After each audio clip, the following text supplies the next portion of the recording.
Welcome back to the Deep Dive. We're here to help you, especially if you're a UPSC aspirant, get up to speed with the daily current affairs. Today, we're looking at May 12th, 2025, Part 1. That's right. Our goal is to pull out the really critical stuff from the sources, connect the dots for your exam prep. And you might notice some topics feel familiar. We may have touched on them before, so think of it as a useful revision too.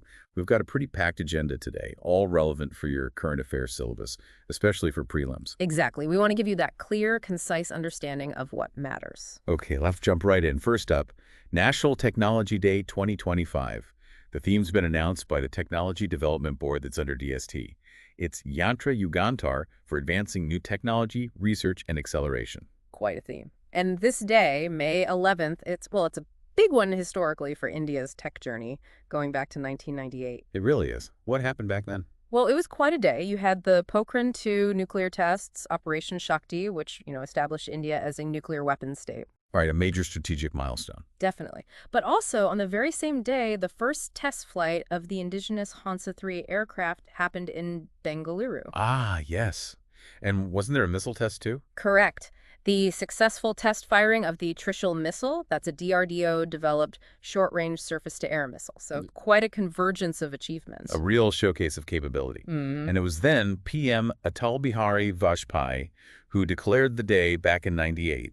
And we've celebrated it every year since '99. And the organizing body, the Technology Development Board, TDB, it's important to remember their role. They're a statutory body under DST focused specifically on commercializing indigenous technologies, getting them out of the lab and into the market. So let's unpack that theme a bit. Yantra, what does that signify here? Well, according to our sources, it's more than just machine or tool. It draws from ancient Indian thought, representing systems thinking, synergy and innovation, and building scalable tech solutions, a broader concept. Okay, a deeper meaning. And Yugantar. That translates to epical transformation. So it reflects India's ambition, really, moving from just adopting technology to becoming a global leader, driving innovation ourselves. It's about changing the narrative. A shift in mindset and capability? Precisely. The theme really underlines that national drive to not just participate, but actually shape global tech trends through our own R&D. Yeah. And that word acceleration points to the urgency behind it all. Makes sense. Yeah. Okay, let's pivot now to the environment. Nongkhyllem Wildlife Sanctuary in Meghalaya.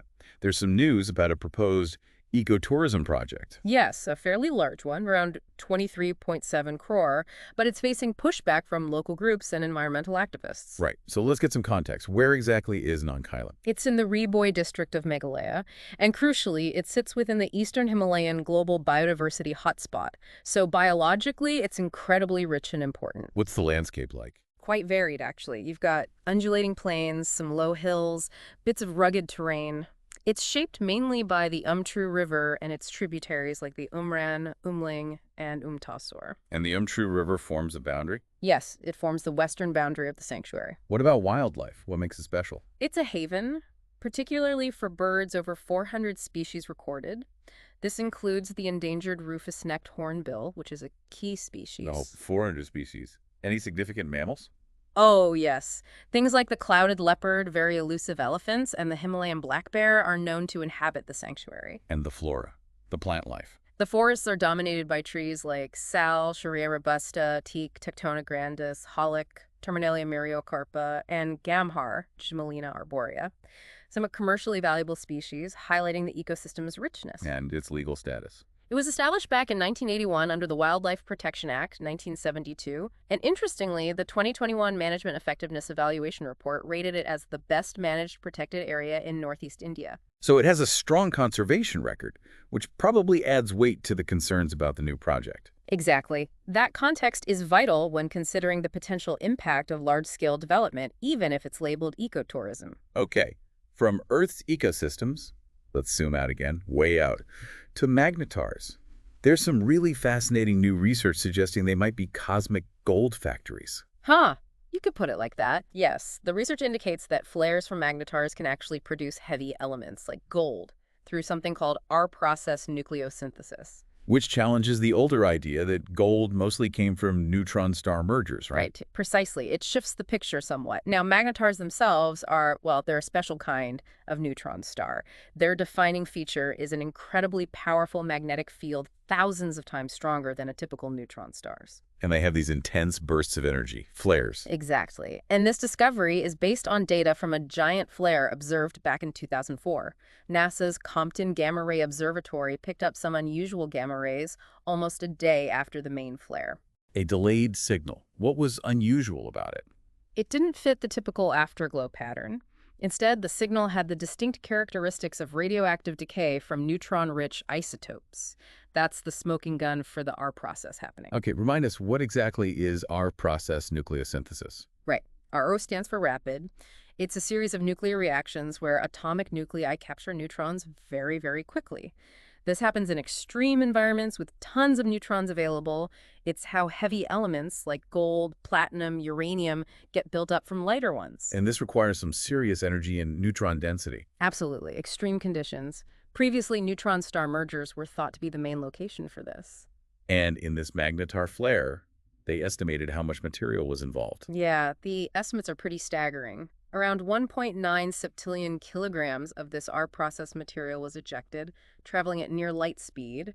That's a lot of potential gold and other heavy stuff. Mind-boggling numbers. Yeah. So what's the bigger implication here? Well, it suggests magnetars might have been seeding the universe with heavy elements earlier than we thought, perhaps even before neutron-star collisions became common.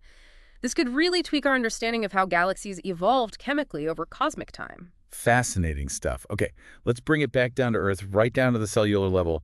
There's research connecting human brain defects and yeast. It sounds unlikely, but yes. Yeah.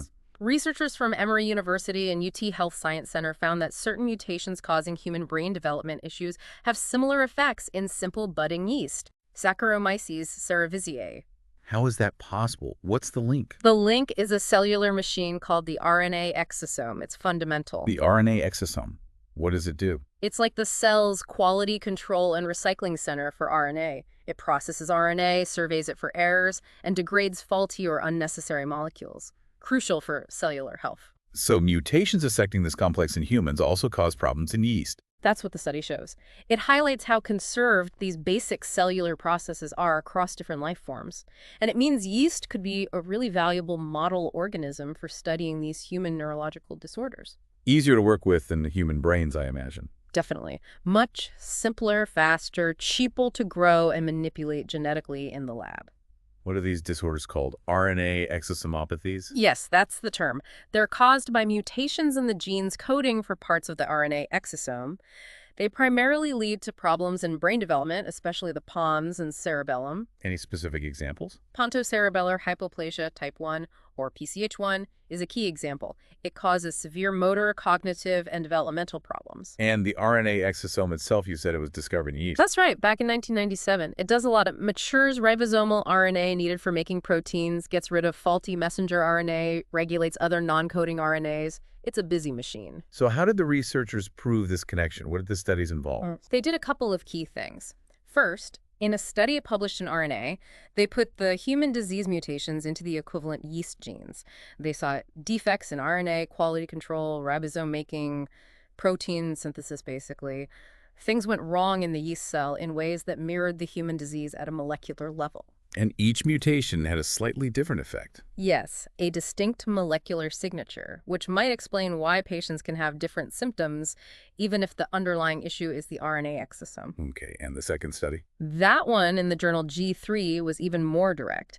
They created what they called a humanized yeast model that actually swapped out parts of the yeast RNA exosome genes with the human or mouse versions. Really? They put human genes into yeast? Sort of. They replaced segments. They managed to replace 6 out of 9 core proteins, and for 3 of those, the yeast could still grow normally. Then, they introduced the known human brain defect mutations into these humanized parts and showed it directly messed up the exosome's function. Wow. That really pins it down. Exactly. It proves the mutations directly impair the exosome, not just causing some unrelated problem. And using yeast just makes this kind of detailed testing feasible. You can screen mutations much faster. It's amazing how studying something like yeast can tell us so much about human health. Okay, shifting focus now to agriculture and a really big development, the first pangenome for Asian rice. Yes, this is a major achievement. Scientists compiled genetic data from 144 different rice varieties, including wild relatives and cultivated types, to build this comprehensive genetic map for Oryza sativa L. Explain pangenome again for us. Why is it different from just sequencing one type of rice? Okay, so a standard genome is like a reference blueprint for one individual or variety. A pangenome, though, captures much more diversity. It includes the core genes found in all varieties, plus all the unique or dispensable genes found only in some varieties. So it's a map of the entire genetic toolkit available within Asian rice. Exactly. You can think of it like the Human Genome Project's goal of mapping human variation, but focused on this absolutely vital staple food crop. It gives us a much richer picture of rice genetics. And India is a massive rice producer, right? Huge. The figures for 2024-25 were record-breaking: 220 million tons produced over 51,000 hectares.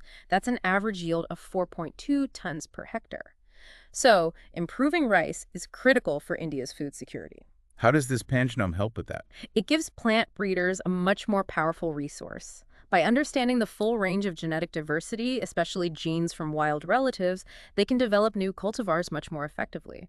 Think traits like better disease tolerance or resilience to climate change, heat, drought, salinity. What were some of the key findings from building this pangenome? Well, using high-quality sequencing, they found a huge amount of new genetic information, 3.87 billion base pairs of sequences that weren't in the old reference genome. They identified nearly 70,000 genes in total. And how many were core versus unique? Around 29,000 were core genes, present in all varieties. But interestingly, almost 14,000 genes were specific to wild rice. And about 20% of all the genes they found were unique to those wild types. That's a massive pool of untapped genetic potential. That really highlights the value of conserving wild relatives. Has India been working on advanced rice breeding too? Yes, ICAR, the Indian Council of Agricultural Research, has developed a couple of genome-edited rice varieties, Soma Masuri and MTU 1010. They show promise for higher yield and better drought resistance in trials. They aren't released yet, but it shows work is ongoing. And all this is happening against the backdrop of climate change threats. Absolutely, that's the urgency. India's seen about a 0.7 degrees C temperature rise since 1901. 2024 was the hottest year recorded. Rising temperatures don't just hurt yield directly, they can also increase problems like arsenic uptake in rice plants. So climate-resilient varieties are not just nice to have, they're becoming essential. Definitely a critical area. Okay, let's switch to the world of finance and startups. The Credit Guarantee Scheme for Startups, CGSS, there's been an update. That's right. The scheme has been expanded recently. Just to recap, CGSS was launched in 2022. Its purpose is to provide credit guarantees, basically. Insurance on loans given to DPIT-recognized startups. So it makes lenders more willing to lend to startups. Exactly. It de-risks lending for scheduled commercial banks, NBFCs, and SEBI-registered alternative investment funds, or AIFs. The idea is to encourage more capital flow into the startup ecosystem. And who actually provides the guarantee? Is it the government directly? It's managed by the National Credit Guarantee Trustee Company Limited, NCGTC. They're the implementing agency. They provide the guarantee cover to the lenders, the member institutions or MIs, not directly to the startups themselves. What kind of loans does it cover? A range of things: venture debt, working capital, subordinated or mezzanine debt, debentures, optionally convertible debt. Basically various forms of fund-based or even non-fund-based facilities that become debt. Are there different ways the guarantee works? Yes, there's transaction-based cover, where the lender gets a guarantee for a specific loan to a specific startup. And there's umbrella-based cover, mainly for venture debt funds registered as AIFs, giving them broader coverage for their startup lending portfolio. Okay, so what are the recent changes? What's been expanded? 3 main things. First, the maximum guarantee amount per startup has doubled, from 10 crore up to 20 crore. That's a significant jump. It is. Second, the extent of the guarantee cover has increased. For loans up to 10 crore, the guarantee now covers 85% of the defaulted amount. For loans above euro crore, it's 75%. Higher coverage percentages too. And the third change? A reduction in the annual guarantee fee, the AGF. For startups in 27 specific champion sectors, this fee has been cut from 2% per year down to just 1% per year. Makes it cheaper for those targeted startups to benefit. So more coverage, higher percentages, and lower fees for certain sectors. Seems designed to give the startup funding scene a boost. That's clearly the intention, yes. All right, next up, a massive infrastructure project. the Tapti Basin Mega Recharge Project, TBMRP. Yes, this is a joint project between Madhya Pradesh and Maharashtra. The Tapti River, or Tapi, flows through both states. And this project is being touted as potentially the world's largest initiative focused on groundwater recharge. The world's largest. That's ambitious. What's the main aim? It's primarily about water management and distribution. The goal is to channel water to areas that need it most specifically, northeastern Maharashtra, including providing drinking water for Nagpur and also southern Madhya Pradesh, particularly for irrigation in the Chinwara district. How much water are we talking about? The total planned usage is around 31.13 TMC, 1,000 million cubic feet. MP gets about 11.76 TMC of that, and Maharashtra gets the larger share, around 19.36 TMC. And the impact on irrigation? How much land will it cover? It's projected to irrigate over 123,000 hectares in MP and nearly 235,000 hectares in Maharashtra. That's a huge potential increase in agricultural capacity for those regions. What kind of structures are involved in making this happen? Key components include a low diversion weir at a site called Kuriagutahat, which is on the MP-Maharashtra border. That's designed to hold about 8.3 TMC. Then there are extensive canal networks planned. Canals stretching hundreds of kilometers. Yes. A right bank canal, Phase I, of 221 kilometers with 110 kilometers in MP, irrigating over 55,000 hectares there. A left bank canal, Phase I, of about 136 kilometers with over 100 kilometers in MP, irrigating over 44,000 hectares. And then a second phase left bank canal, mostly in Maharashtra, covering about 124 kilometers and irrigating over 80,000 hectares there. It's a truly massive undertaking. Okay, let's move on to skills development. There's a new national scheme for upgrading ITIs and setting up national centers of excellence for skilling. That's right. The Union Cabinet just approved this centrally sponsored scheme. It's a major push to modernize vocational training through industrial training institutes, or ITIs. What's the budget for this? It sounds significant. It is. The total outlay is 60,000 crore. It's a shared funding model. The center puts in 30,000 crore, the states contribute 20,000 crore, and industry partners are expected to bring in 10,000 crore. Industry partners contributing.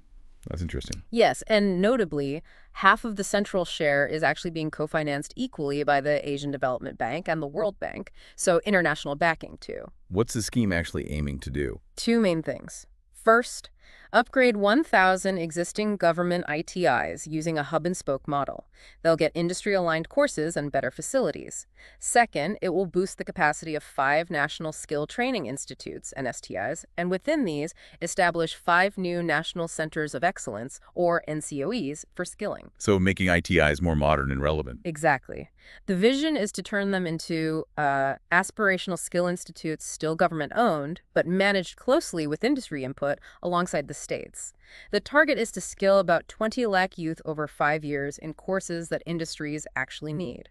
And there's a focus on local needs. Yes, a key goal is aligning the skills being taught locally with the demands of local industries, including MSMEs. There's also flexibility built in with need-based investment, so funds can be targeted where they're most required in each ITI. You mentioned industry involvement again. How does that work practically? A unique feature is the plan for an industry-led special purpose vehicle, or SPV, to oversee the ITI upgrades. This ensures industry has a real stake in curriculum, training, and outcomes. Plus, there's investment in upgrading the training of trainers, 2T facilities, at 5 key NSTIs, Bhubaneswar, Chennai, Hyderabad, Kanpur, and Ludhiana, aiming to train 50,000 trainers. Seems like a comprehensive plan to overhaul vocational training. Okay, nearly there. Our second to last topic is ICON technology. Sounds futuristic. It's definitely cutting-edge neuroscience. ICON stands for light microscopy-based connectomics. It's a new technique developed at ISTA, the Institute of Science and Technology, Austria. And what does it let scientists do? Essentially, it allows them to map the connections between brain cells at the connectome at the nanoscale, which is incredibly detailed, but using light microscopy. And crucially, it can also identify specific molecules at those connection points, the synapses. How is that different from what was possible before? Usually you need electron microscopes for that kind of detail, right? Exactly. Electron microscopy, EM, gives you the resolution, but it's very slow and can only handle tiny bits of tissue. ICON is reportedly the first technique besides EM that can reconstruct brain tissue showing all the synaptic connections. It bridges a gap. So it overcomes that trade-off between seeing fine details and mapping larger areas. That's the breakthrough. It does this using a clever combination of things. expanding the brain tissue using a special hydrogel, fluorescent staining techniques, advanced light microscopy, and importantly, AI and complex computer analysis. Expanding the tissue, how does that work? They embed the brain sample in this hydrogel. When they add water, the gel swells, and it physically expands the tissue uniformly by about 16 times. This magnification brings nanoscale structures within the range of light microscopes. Then they use fluorescent labels and AI-powered software to trace the neurons and synapses in 3D. Wow, physically stretching the brain sample to see it better. That's ingenious. Okay, final topic for today, the Gomti River in Uttar Pradesh. There are some environmental concerns. Yes, growing concerns, particularly around Lucknow, which relies heavily on the Gomti. Experts and citizens are worried about the impact of rapid, often unchecked urbanization on the river's health. Tell us a bit about the Gomti. It's a major tributary of the Ganges, but unlike many others in UP, its entire course is within the state, sometimes called Gumti or Gomati. What's unique about its water source? It's both rain-fed and groundwater-fed. Many other big Ganga tributaries nearby get significant snowmelt from the Himalayas, but the Gomti doesn't. This makes it perhaps more vulnerable to local rainfall patterns and groundwater depletion. Where does it start and end? It originates from Gomat Tal, a lake near Madhotanda in Pilibhit district, UP. It flows generally southeast, draining the land between the Ramganga and Sharda rivers. It passes through Lucknow, Barabanki, Sultanpur, Faizabad, Jaunpur, and finally joins the Ganga near Saidpur. How long is it? About 900 kilometers long, with a drainage basin covering roughly 18,750 square kilometers. Does it have its own tributaries? Yes. Major ones include the Sai River, Chauka River, Kathina River, and Saryu River, and several key cities besides Lucknow are on its banks, like Sultanpur, Jaunpur, and Lakhimpur Kheri. The worries about its future really highlight the tension between development and environmental protection for vital water resources. Right. Well, that wraps up our deep dive for May 12, 2025, Part 1. We covered a lot of ground today, didn't we? We certainly did. We started with National Technology Day and its theme, Yantra Yugantar. Then the concerns around the Nongkhyllem Wildlife Sanctuary ecotourism project. We looked at those amazing Magnetars potentially making gold. And how yeast is helping us understand human brain disorders like RNA Exosomopathies. Exactly. Then the huge step forward with the Asian rice pangenome for food security, the expanded CGSS scheme for startups, that massive Tapti Basin mega recharge project. Don't forget the big push for upgrading ITIs and the new skilling centers. Right. And the ICON technology for brain mapping. And finally, the environmental pressures on the Gomti River. So, as we said, this is all key stuff for your UPSC Current Affairs prep. Hopefully this discussion helped clarify things, maybe even served as a good revision. We really hope this detailed look provided useful insights for you. Absolutely. And if you did find this helpful, please do give us a like and subscribe to the deep dive for more analyses like this. Just a final thought for you to mull over.